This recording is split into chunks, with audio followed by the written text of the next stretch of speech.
আসসালামু আলাইকুম ওয়া রাহমাতুল্লাহি তাআলা ওয়া বারাকাতুহু। প্রিয় দেশবাসী, আপনাদের আনন্দে, আপনাদের এই বিজয়ের খুশিতে আমিও আনন্দিত।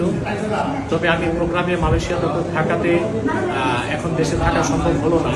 আমি আজকে রাতেই চেষ্টা করেছিলাম চলে আসবো, কিন্তু আজকে রাত্রে একটি প্রোগ্রাম ছিল। ইতিমধ্যে আমি প্রোগ্রামটি শেষ করেছি আল্লাহর রহমতে। কিন্তু আমার কাছে শুনতে পেলাম যে দেশের বিভিন্ন জায়গায় জ্বালাও পোড়াও হচ্ছে। আমি বলবো যে এটা করা উচিত হবে না, কারণ যেহেতু বাংলাদেশ জালে মুক্ত হয়ে গিয়েছে এবং যার বিরুদ্ধে আন্দোলন হয়েছে সে দেশ ছেড়ে পালিয়েছে, আমাদের এই আনন্দটা যেন নিরানন্দে কেউ পরিণত করতে না পারে সেদিকে আমাদের খেয়াল রাখতে হবে। দেশি বিদেশি বিভিন্ন চক্র বাংলাদেশে কাজ করছে, জ্বালাও পোড়াও অত্যাচারের মাধ্যমে বাংলাদেশে একটি সিভিল ওয়ার বা গৃহযুদ্ধ সৃষ্টি করা যায় কিনা সেই দিকে তারা যেতে পারে, এই সুযোগটি দেওয়া উচিত হবে না।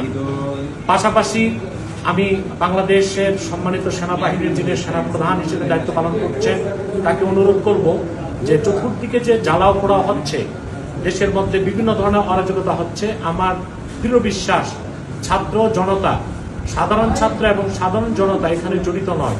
অন্য কোনো কুচক্রী মহল এই কাজটি করছে কিনা ছাত্র এবং সাধারণ জনতার আন্দোলনকে প্রশ্নবিদ্ধ করার জন্য সেদিকটি আপনারা দেখবেন। এবং দেশবাসীকেও বলবো, আল্লাহ তাআলা যে বিজয় আপনাদেরকে দিয়েছে সেজন্য আল্লাহ তাআলার শুকরিয়া আদায় করুন এবং মাত্রাতিরিক্ত আনন্দের কারণে বিবেক হারিয়ে ফেলবেন না। পাশাপাশি অন্য কোনো কুচক্রী মহল দেশের মধ্যে অরাজকতা সৃষ্টি করতে কিংবা গৃহযুদ্ধ সৃষ্টি করতে কিংবা বিদেশি কোনো হস্তক্ষেপ বাংলাদেশে আনার জন্য কোনো চেষ্টা কোনো কুচক্রী মহল করছে কিনা সেটা ছাত্রদেরকে লক্ষ্য রাখতে হবে, সাধারণ জনতাকে লক্ষ্য রাখতে হবে।